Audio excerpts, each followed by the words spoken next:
Shalom, shalom à la famille d'Elohim, la famille du Seigneur, aux enfants du Seigneur, Yeshua, Jésus-Christ, notre Père. Shalom à vous tous, dans le nom de notre précieux Seigneur, Yehoshua Mashiach, celui qui lui, nous a donné la vie, qui nous donne la vie et qui nous garde, celui que nous aimons. Père, nous voulons t'aimer. 24 septembre 2021, 21h32. J'aimerais faire cet enseignement pour finir le partage que j'ai commencé en ce moment sur la fausse élévation. Voilà, j'aimerais finir cette partie et je n'avais pas forcément prévu de parler de cela ainsi. C'est des pensées qui me viennent et qui peuvent tourner dans ma tête pendant des jours et des jours et des jours. Et je prie donc, demander au Seigneur l'aval de pouvoir les partager à son peuple. À Yehoshua, le Mashiach, notre roi, notre Seigneur, le divin, soit toute la gloire, tout l'honneur. Père, à toi soit la gloire, Papounet, au nom de Yehoshua. Car il n'y a pas de vie en dehors de toi, Seigneur. Pas de vie. Voilà pourquoi, Papa, je veux te rendre toute la gloire, mon Papa. Au nom de Yehoshua. Seigneur, je t'aime, Papounet. Tu es ma vie, tu es notre lumière, tu es tout. Nous voulons nous approcher de ton cœur plus que toute autre chose, Papa. Plus que tout. Être avec toi. Ressentir ce cœur que tu as. Ressentir ton amour. Ressentir ta présence. Et non seulement, mais savoir t'écouter. Partager des bons moments avec toi. Pas seulement pour le manifester aux hommes, ce que tu nous dis, mais pour vivre une intimité réelle et vraie avec toi. Père, je t'en prie. Il y a tellement de bonté en toi. Tellement d'amour, Papa.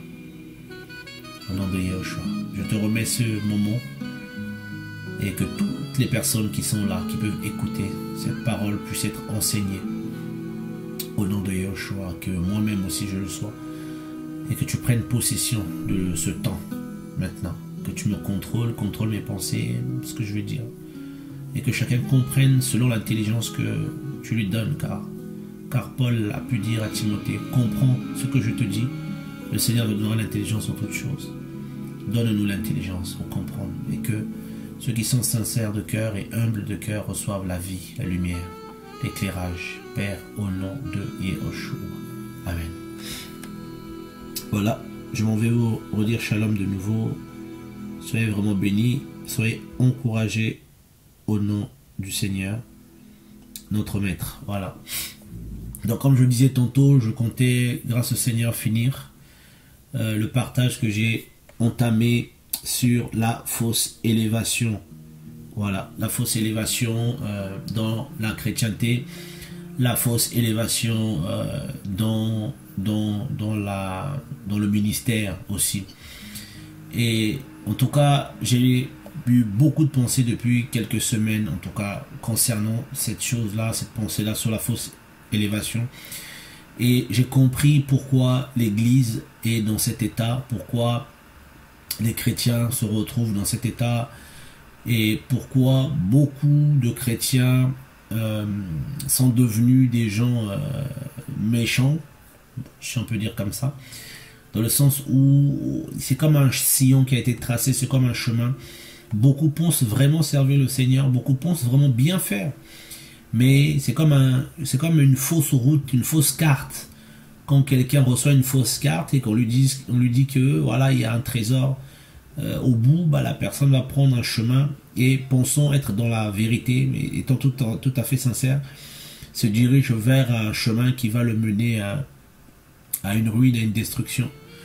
Et c'est ce que Satan a fait. Donc nous avons pu voir dans les premières et deuxièmes parties, on a commencé par les dangers des réseaux sociaux, qui révélait simplement un fait, donc la course notamment au ministère, et qui pousse les gens à courir à la renommée. La deuxième volet, c'était la renommée, chercher à se rendre grand.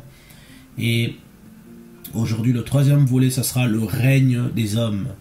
Voilà, le pouvoir humain dans l'Église, le pouvoir humain, le règne des humains. Voilà, le règne des humains. Et ce règne des humains a remplacé le règne du Seigneur Jésus. Et Yahushua, notre Seigneur, a été comme chassé de la chrétienté actuelle. Parce que la chrétienté actuelle a reçu un enseignement démoniaque, un enseignement satanique, un enseignement impur. Et cet enseignement a changé la gloire de l'Élohim incorruptible, du divin incorruptible, en des images des hommes, en des images corruptibles de l'homme. Et souvent quand on lit ce passage, on ne se rend pas compte de la profondeur de ces passages-là, parce que l'homme a pris la place, il faut le dire. Et à travers l'homme, déjà, il y a le système de l'antichrist, de l'impie, l'homme impie, l'anti-Machia, l'anti-Messie, l'antichrist, qui agit déjà comme Paulos pouvait le dire. Le système de l'impie agit déjà. Et l'apôtre Jean Yohanan l'avait aussi dit, que l'antéchrist, déjà à l'époque, agit déjà, en fait, c'est un esprit, c'est comme une religion, c'est comme une philosophie, c'est comme des dogmes. Donc on a montré à beaucoup de chrétiens une mauvaise image du service du Seigneur, une image erronée. Ça fait que beaucoup de ceux qui reçoivent l'appel du Seigneur se retrouvent dans un cadre, ils vont dire, ah, c'est comme ça qu'il faut faire. Donc premièrement, on va chercher à se coopter, à se rendre grand, à chercher la renommée.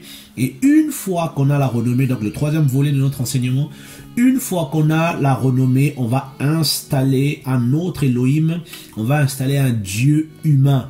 Voilà, on va installer un Dieu humain, mais à travers cela, mais en fait c'est Lucifer qu'on installe, c'est le diable qu'on installe, c'est un système qu'on installe, et beaucoup ne le savent pas, et beaucoup, vous pouvez leur expliquer ces choses-là, ils ne vont pas comprendre. Voilà pourquoi ce message aussi n'est pas forcément pour tout le monde, mais pour les enfants du Seigneur qui ont un cœur sincère et qui veulent servir le Seigneur simplement. Et pour beaucoup de gens ayant déjà reçu en eux la semence de l'orgueil, la semence d'être un Elohim, un puissant, un fort, la semence d'être quelqu'un d'incontournable, d'être quelqu'un de grand, chercher à être un grand prédicateur, chercher à être un grand chantre, une grande prophétesse, chercher à avoir du renom dans la chrétienté, et Satan sait ces choses-là. Ce sont des choses qu'il peut détecter facilement dans le cœur de quelqu'un parce qu'il a été pareil. Et n'oubliez pas que lorsque le Seigneur parle de Satan, avant de parler même de l'archange, de l'ange du moins, l'archange protecteur aux ailes déployées, il parle d'abord du roi de Tyr, de Babel. À un moment il parle de prince de Tyr, du roi de Tyr. Ouais, il va le humaniser. Et le Seigneur dira même à Pétros, Shimon, donc Simon-Pierre, il dit, arrière de moi, Satan, car tes pensées sont celles des hommes. Donc en gros, tu penses comme un homme. Donc Satan et les hommes, c'est la même pensée quasiment. Donc les œuvres des hommes peuvent facilement ressembler aux œuvres de Satan. Donc ce sont des pensées humaines, des pensées diaboliques. Et beaucoup, en fait, ayant connu la gloire d'Elohim, ils ne l'ont pas glorifié comme Elohim. Parce que quand ils ont atteint une certaine popularité, quand ils ont atteint un certain renommée, les cœurs ont été comme changés. Vous voyez, c'est le même système que Lucifer, c'est la même chose qu'il fait. Et beaucoup de personnes, beaucoup de serviteurs du Seigneur qui étaient appelés, se sont retrouvés comme happés dans un système. Et même si vous leur dites ça, ils ne vous croiront pas pour certains. Ils vont croire que c'est pas vrai, que voilà, que c'est qu'on est contre eux, qu'on cherche à les détruire, qu'on cherche à les nuire, tout ça, alors que c'est pas forcément vrai. Ils ont simplement été engendrés dans un système. Ils sont nés dans une forme de religiosité, une forme de religion, et les gens vont. Et si on regarde dans l'histoire de l'Église, souvent c'est toujours la même chose. Et beaucoup, ce qui nous a pu nous faire peur hier, et des fois qui nous interpelle encore, c'est que le Seigneur peut susciter quelqu'un avec une onction terrible, une puissance assez conséquente. Souvent à la fin, quand on va regarder la vie de la personne, même dans la Bible, c'est toujours compliqué. On dit, mais Seigneur, comment ça? Or que la fin vaut mieux que le commencement. Donc le problème, c'est le niveau de la gloire d'Elohim dans la vie de quelqu'un. Et cette personne-là peut prendre cette gloire-là maintenant pour elle. Cette gloire du Seigneur qui l'accompagne devient sa gloire personnelle. Il la personnalise. Et dans cette gloire, il va commencer à réclamer qu'on le serve comme on sert Elohim. Vous allez voir, il y a des gens qui peuvent être, que le Seigneur a appelés, qui peuvent avoir besoin des gens qui les servent. des gens qui donnent des ordres, comme des serviteurs. Fais-moi ça, va me faire ça, fais-moi ceci. Et c'est plus des serviteurs du Seigneur entre serviteurs, ça devient un serviteur qui devient élevé, parce que cette gloire-là, parce qu'il est serviteur du Seigneur, il va se conférer une position, donc tout le monde doit se soumettre, tout le monde doit le servir. Et c'est ce qui est arrivé à Lucifer. Il a corrompu sa sagesse, lui qui était appelé à mettre le sceau à la perfection, et il a oublié cela au milieu des pierres de feu, des pierres étincelantes. Il a changé la gloire du Seigneur qui était en lui, il l'a changé en une ignominie parce qu'il a voulu carrément régner. Et c'est ce qui arrive à beaucoup. C'est pas nouveau, mes amis.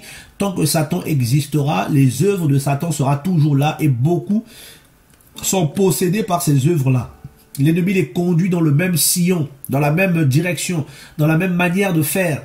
Et c'est tellement subtil que beaucoup, en fait, ils ont perdu la présence du Seigneur, ils ont perdu la gloire du Seigneur dans leur vie, le feu qu'ils avaient dans la prédication, dans le chant, dans l'adoration, parce qu'au bout d'un moment, ils ont commencé à se congratuler, ils ont commencé à boire cette gloire-là, ils ont commencé à la prendre pour eux, à jouer avec, et ils ont tenté Elohim. Ils ont tenté le Seigneur et c'en était fait d'eux. Et ils sont devenus des... Voilà, ils ont... Vous voyez, on a un moment dans un des chapitres précédents, on a parlé de bâtir un nom. Donc, derrière le bâtir un nom, on va bâtir aussi des cathédrales, on va bâtir des endroits, on va bâtir des monuments, on va vouloir construire des temples à la gloire du Seigneur. Ils vont dire, mais non, c'est pas la gloire du Seigneur, mes amis, ne soyons pas naïfs. Ces temples et ces grands bâtiments, ces grands méga-church ne sont pas bâtis à la gloire d'Elohim, c'est bâti à la gloire des hommes. Voilà pourquoi il y en a qui peuvent dire, mon église, il y a 30 000 places. Dans mon église, il y a 22 000 places. J'ai une église de 40 000 personnes. J'ai une église de 30 000, de 10 000, de 5 000, de 2 000. À mon église, tu viens prier dans mon église. J'ai commencé une église, j'ai commencé mon église. C'est toute cette philosophie, tout ce raisonnement qui est dans le cœur de beaucoup. Dès que le Seigneur va t'appeler, tu vas commencer à chercher un nom à donner à l'assemblée, alors que les gens peuvent venir simplement prier, tu peux simplement faire un service et rentrer chez toi. Paul faisait le service, il n'a pas cherché à mettre un nom sur le service, sur son ministère, sur son église, sur les frères et sœurs à qui il était envoyé. Vous voyez un peu, donc c'est tellement subtil et c'est pas beaucoup, même ils comprennent pas ça. C'est dur comme fer, c'est dur comme le roc dans l'esprit. Ils comprennent pas que c'est un système qui vient pas du Seigneur. Dans la Bible, on n'a pas vu ça. Pierre enseignait, était un grand enseignant, il allait en mission, il ne donnait pas les noms partout, il allait, Paul ne l'a pas fait, Jacques ne l'a pas fait, mais nous, on le fait dans notre génération, les générations précédentes, beaucoup le font. Et je disais à un frère, il y a pas longtemps, je lui dis, mais pourquoi tu as nommé ton église telle, l'église que tu diriges, les frères et sœurs que tu diriges telle, est-ce que ce sont des gens qui t'appartiennent? Pourquoi tu peux te permettre, toi, de dire, je vais donner ce rassemblement tel nom? C'est le paternalisme. C'est pas à toi.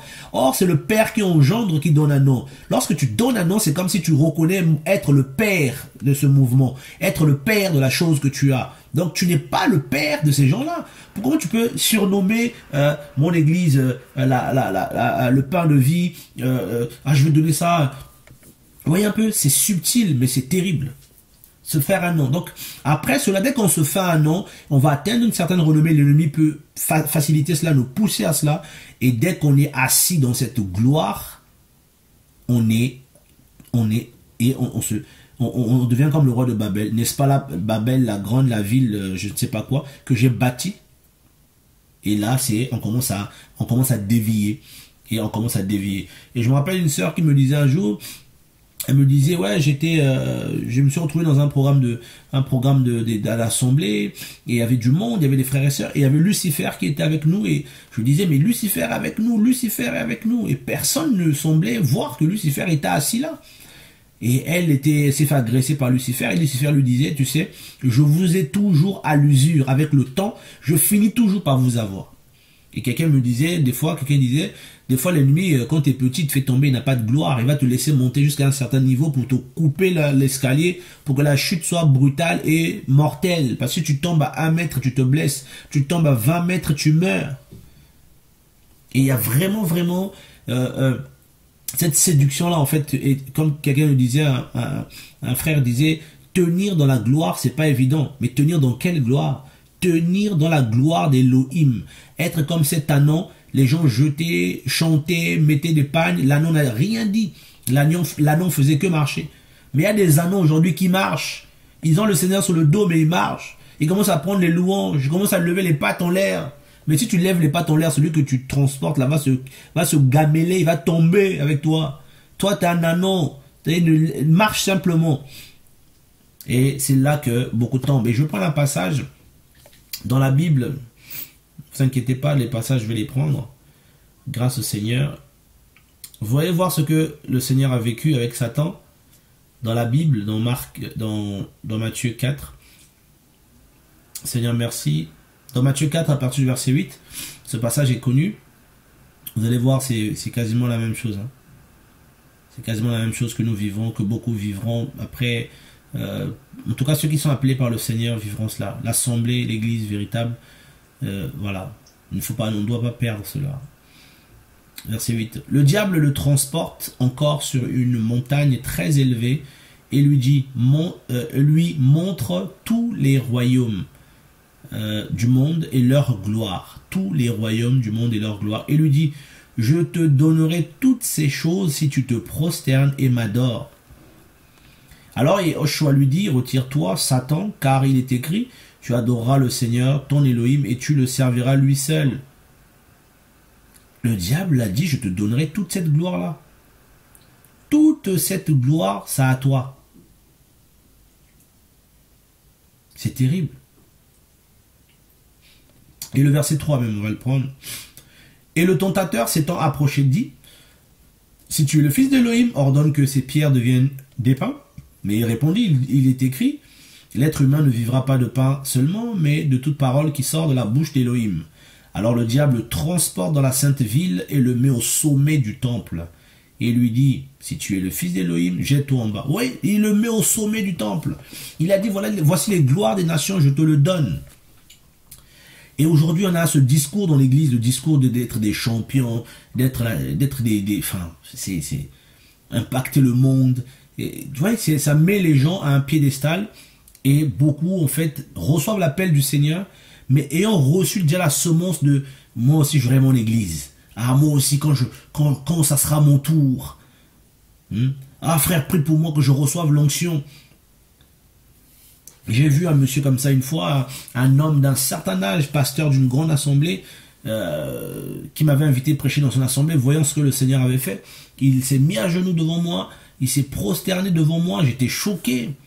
Il me dit, frère, prie pour moi que je reçoive les mêmes dons que le Seigneur m'utilise comme ça. Je dis, mais je lui ai dit, mais ça n'a rien à voir avec moi, c'est pas moi qui fais ça. C'est le Seigneur qui bénit, qui touche, qui guérit, qui délivre, qui fait les miracles. Et je connais absolument rien de tout ça, ni comment ça se fait. Et je me suis rendu compte qu'un tel monsieur, je pense que peut-être la quarantaine révolue, 50 ans sinon plus. À l'époque, j'étais encore tout jeune, je me dis, mais frère, il y a un problème. Vous voyez un peu? Donc, le but, c'est, il faisait le service, mais ça ne lui suffisait pas. Il lui fallait quelque chose qui va le rendre plus grand, qui va le valoriser plus. Voilà pourquoi tout de suite, il a couru vers cette onction, cette grâce qu'il a vue. Il a voulu. Il n'a pas voulu pour lui. Mais il n'a pas voulu du moins pour le Seigneur. Mais c'est pour lui qu'il a voulu. Pour lui, je veux être comme ça. Il me faut ça. Et je me rappelle notre frère, une fois, qui m'a dit, que je prêchais, et voyant ce que le Seigneur faisait, il s'est levé devant tout le monde. Il m'a dit, mais c'est pas à toi qu'il fallait que le Seigneur donne ces dons-là, c'est à moi. Normalement, c'est moi qui devais avoir ce don, c'est moi qui devais prêcher comme ça. Scandalisé, je dis, mais attends. Vous voyez, donc les gens veulent les choses pour eux, comme dit Jacques. Vous demandez mal, vous demandez des choses pour les gaspiller, parce que derrière la convoitise. Et c'est là que Satan rentre en jeu, quand il voit ça, parce qu'il y a beaucoup, voilà, la convoitise. Et beaucoup de personnes, des prédicateurs, enfin, je suis pas là pour dénoncer les prédicateurs, mais parler d'un système, d'un piège, qui pousse les gens à s'élever. Et une fois qu'ils atteignent une certaine élévation, vous allez voir, mais le cœur change. Comme Uzziah, les paroles changent, la manière d'être change, l'humilité est bradée. Ici, le Seigneur résiste, il dit non, je ne changerai pas. Il l'emmène au sommet, sur les sommets chaque fois. Les sommets, les sommets, les sommets. Vous voyez un peu? C'est sur les sommets que Satan te tente. Quand tu arrives au sommet, il te dit maintenant, adore-moi ici. Quand tu étais en bas, c'était rien. Là, je t'emmène sur les sommets, là. Là, tu dois m'adorer. Parce qu'il y a des gens qui sont eunuques dans le ventre de leur mère. Il y en a, ils sont devenus par les humains. Le pouvoir des hommes, le règne des hommes dans l'église. Le règne des hommes. Et quand les hommes prennent le pouvoir, le Seigneur est chassé. Et regardez ce que le Seigneur dit à la dernière assemblée. Certainement l'assemblée qui sera, qui précédera le retour du Mashiach. Ça, je le pense vraiment, j'y crois. L'église de Laodicée, c'est Laodicea.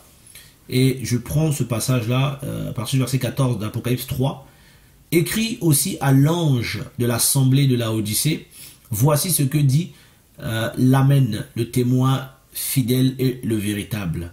Ah, l'Amen, là c'est fort, hein, le témoin fidèle et le véritable. Ah oui, parce qu'il faut rester dans le véritable, la vérité, la véritable parole. Vous voyez un peu, donc la dernière assemblée, celle de Laodicée, n'était plus dans la vérité, elle n'était plus dans l'Amen. Elle n'était plus dans la Amen. Là, les Hébreux, des fois, ils disent souvent cette phrase-là dans leur prière. Baruch Adonai, Léolam ve Amen, Amen. Ils finissent toujours par cette phrase-là. Donc, voilà, béni soit l'Élohim des cieux. Donc, le Seigneur est l'Amen, le commencement, la vérité. Amen, Amen. Le témoin fidèle, celui qui ne peut pas mentir. Le commencement de la création d'Élohim se présente comme ça à Laodicée. Pourquoi? Parce que l'assemblée de Laodicée avait perdu les principes, avait perdu la vérité, avait perdu l'essentiel. Je connais tes œuvres, verset 15. Parce que tu n'es ni froid ni bouillant, si seulement tu étais froid ou bouillant. Ainsi, parce que tu es tiède et que tu n'es ni froid ni bouillant, je te vomirai de ma bouche. Parce que tu dis, je suis riche, abondant en ressources matérielles, et je n'ai besoin de rien. Mais tu ne sais pas que tu es malheureux, misérable, pauvre, aveugle et nu. Voilà ce qui a amené cette richesse. Mes amis, regardons aujourd'hui. Regardons ce que nous appelons élévation. Regardez dès que quelqu'un est élevé. Regardez bien, chrétiens, ouvrez les yeux. Dès qu'on atteint une certaine gloire, une certaine renommée, on n'est plus dans la simplicité. On veut tout de suite acheter un bâtiment. Vous allez voir cette maladie chez beaucoup dans la chrétienté. On va acheter un bâtiment. Je vais acheter un bâtiment. On doit construire l'église. Vous savez, l'église a été construite il y a plus de 2000 ans. Ils veulent toujours la construire. On va construire l'église. On va donner un nom à ce bâtiment. Et on va demander aux gens de venir contribuer. Il faut payer. On cherche des partenaires, tout ça. Et on va construire un temple. Mais ça ne vous dit rien, ça? Mais à qui on a construit un temple dans la Bible? Au Seigneur et aux Elohim Achechim, les idoles. Il faut qu'on soit des hommes et des femmes spirituels. Il ne faut plus qu'on soit naïf en disant « Oh, mes frères, il abuse. » Qu'est-ce qui te dit que j'abuse? David le roi, a voulu construire un temple à Yahweh. Le Seigneur lui dit « Non, Salomon, ton fils va le faire. » Il l'a fait. Donc, les Grecs avaient des temples à leur divinité. Il y avait Athéna qui avait un grand temple à Athènes avec Poséidon parce que les deux se sont disputés la ville d'après la mythologie. Et on a eu des temples incas, des temples en Égypte. Et aujourd'hui, on a des temples à la gloire des humains. Oui, on parle de Jésus, oui, on parle du Seigneur, oui. Mais derrière l'idée, le Seigneur dit qu'il n'habite pas dans des temples, dans des bâtiments faits de mains d'hommes. Il n'habite pas dedans. Maintenant, pourquoi lui construire un temple? Alors que la Bible est claire. Là-dedans, en gros, pas de temple. Nous sommes le temple du Saint-Esprit. Prendre un endroit, on peut louer un endroit pour partager l'évangile, oui. Mais lorsqu'on commence à dire oui, on va construire. En plus, voilà, il y a toujours une chaire, il y a toujours une espèce d'hôtel, tout ça. Mais ça vient d'où déjà les hôtels là? Hôtel, un petit truc cher, tout ça. Il y a des origines de ça. Le Seigneur prêchait dans la rue, dans les barques. Alors, il aurait pu aller rentrer dans le temple à l'intérieur. Hein. À l'intérieur même, il ouvre le rideau, là, tout ça, il rentre dedans. C'était Elohim lui-même qui était là, il l'a pas fait. Des fois, il restait au parvis comme tout le monde. Ou à l'extérieur du temple. On va construire les temples. Voilà. On a abondant, ressources matérielles, on a tout, on a l'argent, tout ça. C'est la dernière assemblée. Et le Seigneur, pourquoi le Seigneur nous donne de tels messages? C'est pour nous libérer. Et c'est pas tout le monde qui voudra être libéré. Beaucoup vont refuser. Parce qu'ils vont préférer cette gloire-là. Oui, oui, la gloire des hommes. Beaucoup crurent parmi les chefs, dit la parole du Seigneur. Beaucoup crurent en Yehoshua, beaucoup crurent en Jésus parmi les chefs. Mais ils ne voulaient pas en faire l'aveu public parce qu'ils aimèrent plus la gloire des hommes que celle du Seigneur. Parce qu'ils avaient peur de se faire exclure de leur synagogue. Quand les hommes deviennent influents, puissants, ils s'organisent en clans. Ils ont un comportement grégaire. Ils s'organisent en clans. Voilà. Ils font en place des espèces de clans, des espèces de communautés. Et entre puissants, et vous retrouvez ça dans le monde. Un petit groupe qui dirige tout un groupe. Un corps à part. Un corps à part. Et beaucoup ne veulent pas voir clair. Le Seigneur est en train de revenir. Le Seigneur est juste à côté. Il est en train de revenir. Je me rappelle d'une vision que le Seigneur m'a donnée il y a plus de 15 ans, si je ne m'abuse pas aujourd'hui. À l'époque, j'étais encore un tout jeune chrétien. Et je ne savais même pas à quoi le Seigneur m'appelait. Et dans une soirée, j'ai eu une vision, un songe. En tout cas, c'était glorieux. Et je voyais le Seigneur qui venait. Je voyais un homme venir vers moi, cheveux au vent, mais des cheveux d'une beauté extraordinaire. Parce que ça m'a marqué. Et elle avait une robe qui flottait au vent. Et quand je l'ai vu de loin, je savais que c'était le Seigneur. Je savais que c'était Yehoshua qui venait. Je savais que c'était Jésus. Et je cherchais à fuir. Je cherchais à fuir parce que je me disais, mais non, il avait une autorité. Et quand il arrivait vers moi, je me suis prosterné sans le vouloir, indépendamment de ma volonté. Il m'a posé une question en disant, mon fils.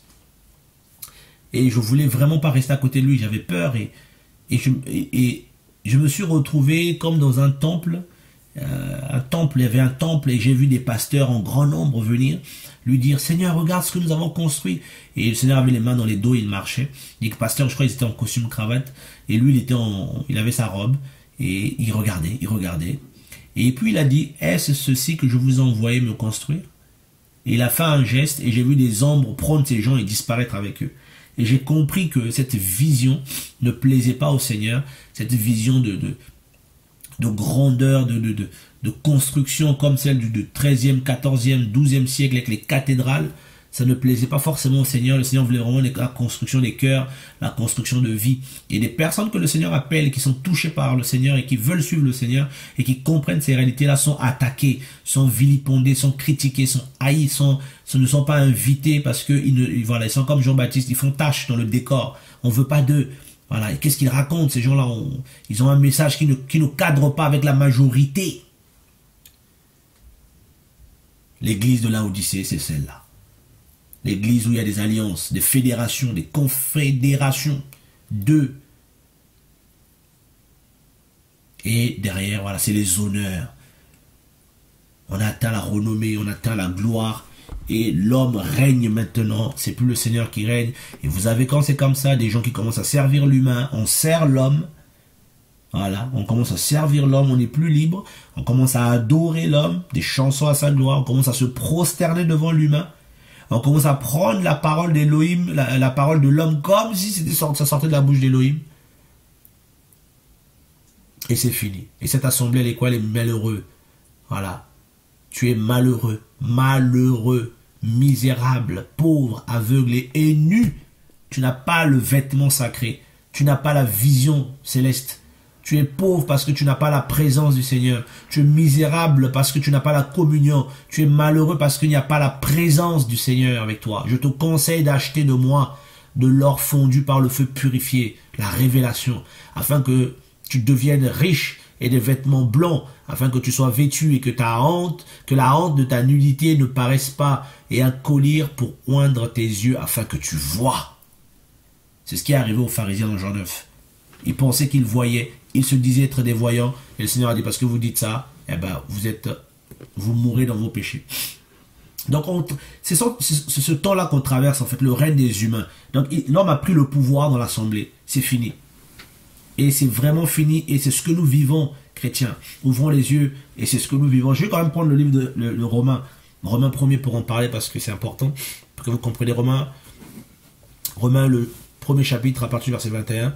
Parce qu'ayant connu Elohim, donc ils ont connu Elohim, ils ne l'ont pas glorifié comme Elohim, ils ne lui ont pas rendu grâce, mais ils sont devenus vains dans leur raisonnement et leur cœur destitué d'intelligence ou de révélation ou de connaissance même.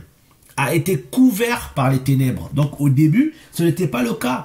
Au début, il n'y avait pas de ténèbres. Au début, ces cœurs n'étaient pas couverts parce qu'ils ont connu Elohim, mais ils n'ont pas demeuré dans cette révélation. Ils n'ont pas demeuré, ils n'ont pas glorifié. Ils ont été disqualifiés et la ténèbre a remplacé. Vous voyez, quand la ténèbre remplace, et le verset 22, ils affirment être sages, ils sont devenus fous, et ils ont changé la gloire de l'Élohim corruptible, ont la ressemblance d'image de l'être humain corruptible. L'être humain corruptible, ils l'ont remplacé, ils ont changé parce que, vu qu'ils n'ont pas glorifié le Seigneur, ils n'ont pas donné sa place dans le cœur des chrétiens, l'homme est devenu Elohim pour l'humain. L'homme devient mentor de l'autre homme.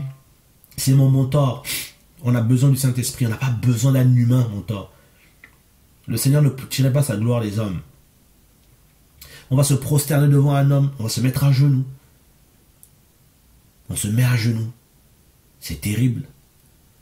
Il y a des personnes qui ont des papas spirituels. Donc dès qu'ils les voient, ils se mettent à genoux devant eux. Je ne comprends pas cela. Il y a des pasteurs, quand ils doivent prier pour toi, il faut d'abord que tu te mettes à genoux, il faut d'abord que tu mettes de l'argent dans une corbeille et après tu imposes les mains. C'est comme s'il est devenu Elohim. En fait, c'est un Dieu. Tu donnes une offrande, tu fais une offrande, il te bénit. Voilà. Tu lui fais une offrande, il te bénit. Et ils vont dire derrière, on te bénit au nom du Seigneur. Non, c'est pas vrai parce que ce système dans la Bible n'existe pas. Personne donnait une offrande dans un panier à qui on imposait les mains. Et pourquoi ces gens sont devenus comme ça? Parce que de leur jeunesse, dès leur enfance, dans la foi, ils n'ont pas laissé le Seigneur enlever ces semences-là. Ils ont convoité la grandeur. Ils ont convoité. En fait, ils se sont projetés là. Ils ont adopté une grandeur mondaine. Frères, sœurs, vous, nous, que le Seigneur appelle, que le Seigneur a appelé. Si vous ne comprenez pas ces choses-là, ne laissez pas le Seigneur vous débarrasser de ça. Nous allons nous retrouver dans le même piège. Parce que c'est dans l'humain, c'est dans la chair. Vous voyez un peu? Les gens, ils ont connu le Seigneur, mais ils ne l'ont pas glorifié. En fait, c'est quoi glorifier? C'est laisser la place au Seigneur et l'homme disparaît. C'est ça le truc, en fait.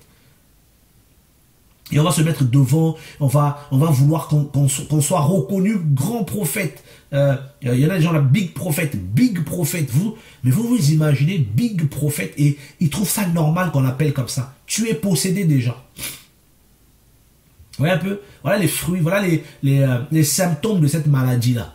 On va vouloir être reconnu prophète, grand prophète. Il y a des gens, c'est même, il se fait appeler prophète des nations. Eh oh, t'as une chaîne YouTube, prophète des nations depuis quand? T'es même pas connu dans 4 pays. T'es même pas connu dans ton propre pays. Personne ne te connaît. Quand on lit les Jérémie, prophète des nations, Jérémie était connu jusqu'en Syrie. Les gens le connaissaient jusqu'en Égypte. À l'époque, une grande nation. Toi, tu n'es même pas connu, prophétesse des nations. Alors, dans ton pays, même les chrétiens de ton pays ne te connaissent même pas. Tu n'es même pas connu.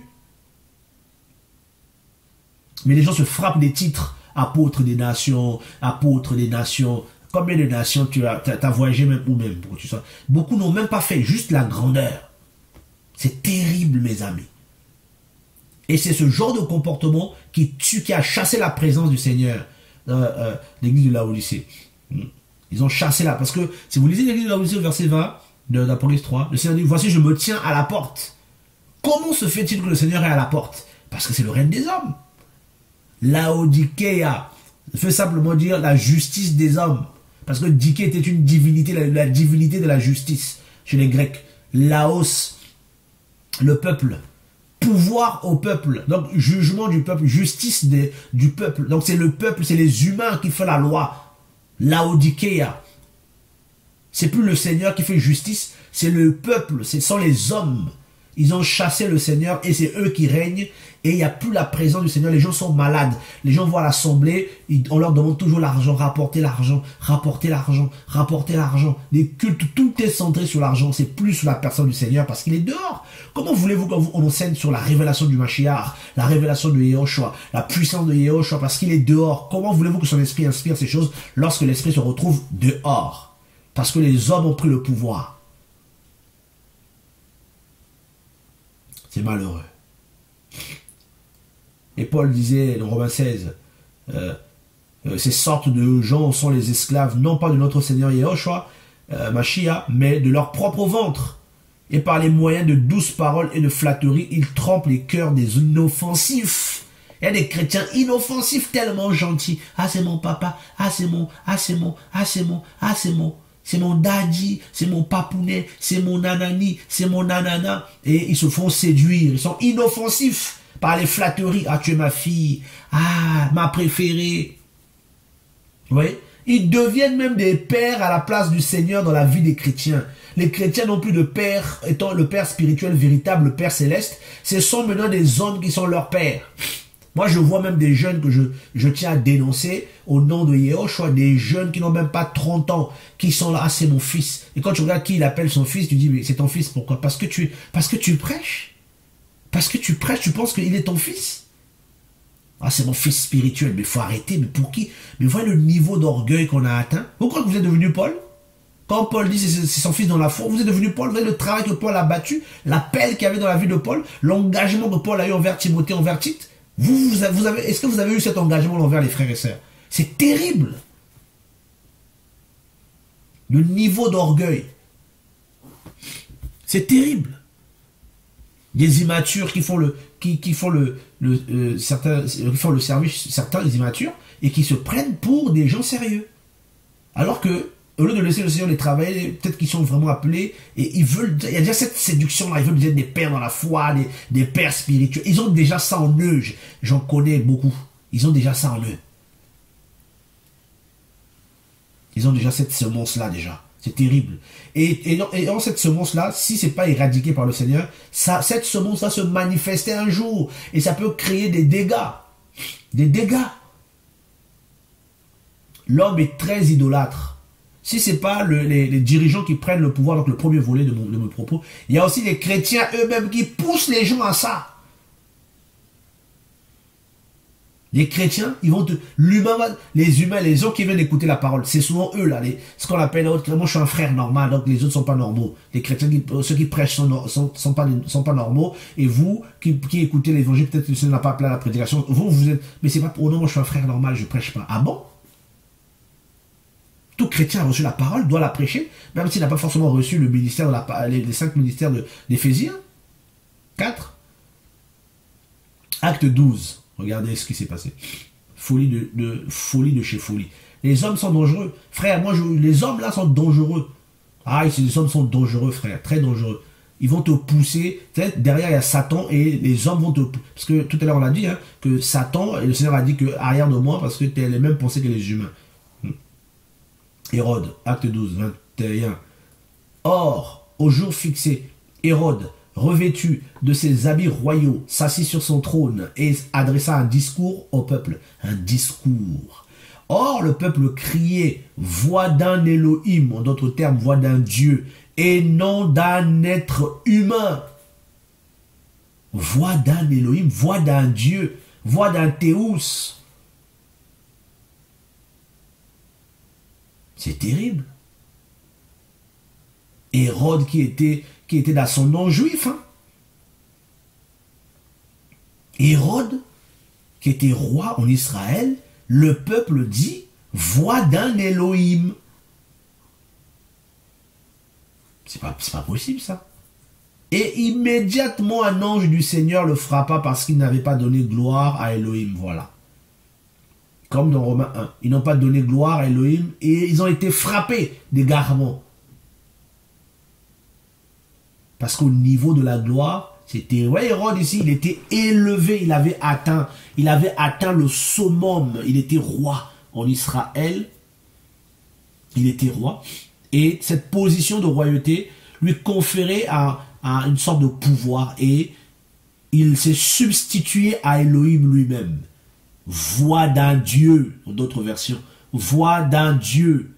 Il est devenu Elohim. Donc automatiquement, les gens qui disent ça, beaucoup vivant en Israël, connaissent qu'il n'y a qu'un seul Elohim. Et il est écrit dans la Torah de Moshe, dans la loi de Moïse, écoute Israël, le Seigneur, notre Elohim est un, c'est tout. Shema Israël, Adonai Elohenu, Adonai Echad. Il n'y a pas un autre Elohim. Notre Elohim est le seul. Il est un. Il est unique en d'autres termes. Il n'y en a pas un autre. Il le savait, ce peuple le savait. Mais ici, Hérode, dans sa grandeur, fait un discours. Et l'idolâtrie des humains va le pousser, va le conforter. Et ça va le tuer aussi en même temps. Et il est mort. Il y a des chrétiens qui tuent les prédicateurs. Je vous dis, voilà pourquoi il y en a que le Seigneur a... Plus on grandit avec le Seigneur, ça c'est une vérité, ça je le sais. En tout cas, j'en suis convaincu. Plus le Seigneur se révèle à toi, plus le cœur du Père te touche, plus l'amour de Yahushua vient sur toi, plus tu te sens petit, plus tu comprends que le service du Seigneur, c'est simplement de le lever. Toi, tu t'effaces. Comme les 24 vieillards, on ne connaît pas leur nom. On sait juste qu'ils sont 24. Comme les 7 anges qui se tiennent devant sa face, on ne connaît pas grand-chose d'eux. Mais un seul est élevé. C'est ça. C'est ça, ne pas toucher à la gloire du Seigneur. S'effacer. S'effacer. Lorsque la gloire se manifeste, on s'efface. Lorsque la gloire commence à accompagner l'humain, ou donc l'humain est exposé à la gloire du Seigneur dans son service, il doit s'effacer. Et cette semence doit être brisée. Et beaucoup ne comprennent pas ça, donc ils vont courir tout de suite et c'est la mort après. Ils sont frappés. Et immédiatement, verset 23, un ange du Seigneur le frappa parce qu'il n'avait pas donné gloire à Elohim. Et il fut mangé par les vers, expira, mangé par les vers. Terrible ça comme jugement. Le peuple a dit, voix d'un Elohim, lui n'a rien dit, mais c'est lui qu'on a frappé. Pourquoi? Parce qu'il n'a pas reprimandé le peuple. Il n'a pas reprimandé cette idolâtrie. Il n'a pas reprimandé cet affront envers le Seigneur. Le peuple a crié, le peuple est resté en vie. Hein? Le peuple est resté en vie. Lui, il est mort. Mais le peuple a crié, lui, il n'a pas crié. Vous voyez pourquoi beaucoup sont morts, que le Seigneur a appelé, beaucoup sont morts, parce que, au bout d'un moment, les chrétiens les poussent à l'idolâtrie. Ils vont commencer à t'appeler tout le temps. Ils vont pas chez moi, prie pour moi. Moindre problème, faut qu'ils te... Ah, je veux faire ceci, prie pour moi. Je veux faire ceci, je voyage. Est-ce que tu peux prier pour moi? Ma femme est enceinte. Est-ce que tu peux prier pour que le bébé naisse normalement? Mais je suis pas Elohim. Je ne suis pas Elohim. Non, je voyage, je vais en Afrique. Est-ce que tu peux prier pour que mon voyage se passe bien? Mais qui suis-je pour que ton voyage se passe bien? Comment je veux faire ça? Quel pouvoir ai-je pour rentrer dans l'avion? Quel pouvoir ai-je pour te donner bon chemin? Le niveau d'idolâtrie, c'est la même chose ici. Chrétiens, repentons-nous de l'idolâtrie. Et arrêtons de tuer les prédicateurs, les hommes et les femmes que le Seigneur a appelés à son service. À cause de l'idolâtrie. Le règne des humains. Et vous les poussez à prendre le pouvoir et à régner sur le peuple du Seigneur en chassant la présence du Seigneur et vous tuez des gens que le Seigneur a appelés parce qu'ils sont frappés immédiatement. Ah non, ma femme a accouché, tout ça, on voulait vraiment présenter l'enfant. Est-ce que tu peux venir pour prier? Ah bon? Non, le Seigneur m'a béni, j'ai une nouvelle maison. Est-ce que tu peux venir pour prier pour la maison? Ça, c'est quelqu'un me l'a sorti un jour. Non, vous venir oindre la maison d'huile. Mais attendez. Mais vous avez cru que j'étais un esprit? Ou un ange du Seigneur, je ne sais pas. Vous voyez le niveau d'idolâtrie? On veut diviniser l'humain. Voix d'un Elohim et non d'un homme. Mais il y a un niveau d'idolâtrie mais terrible dans cette génération. Il y a un niveau d'idolâtrie terrible. Seigneur, sors-nous de l'idolâtrie, papa. Sors-nous de l'idolâtrie, c'est grave. Et le Seigneur se retirait. Vu que vous voulez les hommes, prenez les hommes. Il s'est retiré. Et voilà pourquoi l'homme commet avec l'homme, femme avec femme. C'est le résultat de la frappe. Et il n'y a plus l'onction. Beaucoup ont perdu la présence du Seigneur. Ils ont perdu l'écoute du Seigneur. Ils ont perdu la communion avec le Seigneur. Le Seigneur ne veut même plus communier avec eux. Il ne veut même plus leur accorder sa présence. Il ne veut plus parler avec eux. Donc les gens gardent la... C'est comme Satan, hein. Ils gardent cette gloire-là, cette puissance-là qu'ils ont, mais l'amour du Père, la présence du Seigneur, l'amitié du Seigneur est partie. Et dans Acte 14, regardez ce que un homme que le Seigneur veut vraiment réellement toucher va faire. Ça, lui, il va être différent. Acte 14, verset 11. Et les foules, ayant vu ce que Paulos avait fait, élevèrent la voix et dirent, en langue lycaonienne, les Elohim s'étant fait semblables à des humains sont descendus vers nous. Et ils appelaient Barnabas Zéus et Paulos Hermès, parce que c'était lui, en effet, qui portait la parole. Or, le prêtre des Zeus qui était devant leur ville, ayant amené des taureaux et des guirlandes aux portes, voulait offrir un sacrifice avec les foules. À qui? À Paul et Barnabas. Paul a été nommé, Barnabas a été nommé Zéus et Paul Hermès parce que c'est lui qui prêchait l'évangile. C'est terrible. Terrible. Terrible. Et qu'est-ce que ces deux frères vont faire? Ils vont pas agir comme Hérode qui va boire. Le verset 13, le verset 14 plutôt. Mais les apôtres, Barnabas et Paulos, ayant appris cela, déchirèrent leurs vêtements et se précipitèrent dans la foule en criant et disant: Hommes, pourquoi faites-vous ces choses? Nous aussi, nous sommes des humains ayant les mêmes sentiments que vous, et vous annonçons l'évangile pour que vous vous détourniez de ces choses vaines vers l'Élohim vivant qui a fait le ciel et la terre, la mer et toutes les choses qui y sont, lequel dans les générations passées a permis à toutes les nations de suivre leur propre voie. Vous avez vu la réaction de Paul? Paulos va glisser l'évangile. On le taxe d'être une divinité, d'être Hermès et son compagnon Zéus. Il va décliner cela. Il dit non, ne nous adorez nullement, nous ne sommes que des humains. Elohim, il y a un Elohim vivant. Il va refuser ce règne, ce pouvoir que Hérode avait bu et ça l'a tué, que beaucoup boivent, que le Seigneur Yahushua avait refusé dans Luc 4, dans Matthieu 4. Il refuse cela. Il dit non, jamais, si tu te procèdes, je ne prendrai pas cette gloire-là. Il la refusa. Et beaucoup l'ont pris. Satan connaît les cœurs de beaucoup. C'est pas parce que le Seigneur nous appelle qu'on est parfait. Non, non, non, non, pas du tout. Satan sait qu'il y a en nous des lacunes. Il sait qu'il y a en nous, il sait ceux qui ont des visions bizarres, ceux qui ont des sentiments de grandeur, ceux qui ont un orgueil, comme lui l'a eu à un moment dans son existence. Et ces désirs l'ont poussé à la chute. Immédiatement, il a été chassé des cieux. Dès qu'il a convoité, il a voulu régner. Vous voyez? Et d'abord, il y a eu la pensée dans son cœur. Il a souillé d'autres anges. Il les a rassemblés certainement autour de son nom. Parce qu'ils l'ont suivi. Comment ça s'est passé, Elohim le sait. Comment il leur a parlé, s'il leur a parlé, Elohim le sait. Ce qui est sûr, en tout cas, sa queue a entraîné un tiers des étoiles des cieux, des anges. Donc, il y a des centaines de milliards d'anges qui sont tombés avec lui. Comment a-t-il pu les séduire? Ayant gagné tous ces anges, ayant eu la popularité, je ne sais pas comment, il lui manquait maintenant une chose: régner à la place du Seigneur. La boucle est bouclée, c'est la même chose. La boucle est bouclée, c'est la même chose. Ça s'est passé au ciel. Ça ne s'est pas passé sur terre. Donc nous qui sommes sur terre, on doit veiller à cela jusqu'à notre mort. La boucle est bouclée. Il dit maintenant ce qui me manque, j'ai les anges, j'ai tout. J'ai la beauté, j'ai la sagesse, j'ai tout ça. Maintenant, c'est le règne qui me manque. Les dons sont là, tous les gens sont là, mes compagnons sont là. Et c'est la même chose. Les dons sont là, la puissance est là, la gloire du Seigneur est là. Les dons sont là, les gens sont là. Et après, c'est le règne qu'on veut. Elle ne se manifestera pas forcément comme de la même manière que Lucifer, dans le sens où il va prendre la place du Seigneur, mais on va régner maintenant dans le cœur de ses enfants. Et on va vouloir tout avoir à notre propre gloire, à notre propre nom. Le règne des hommes.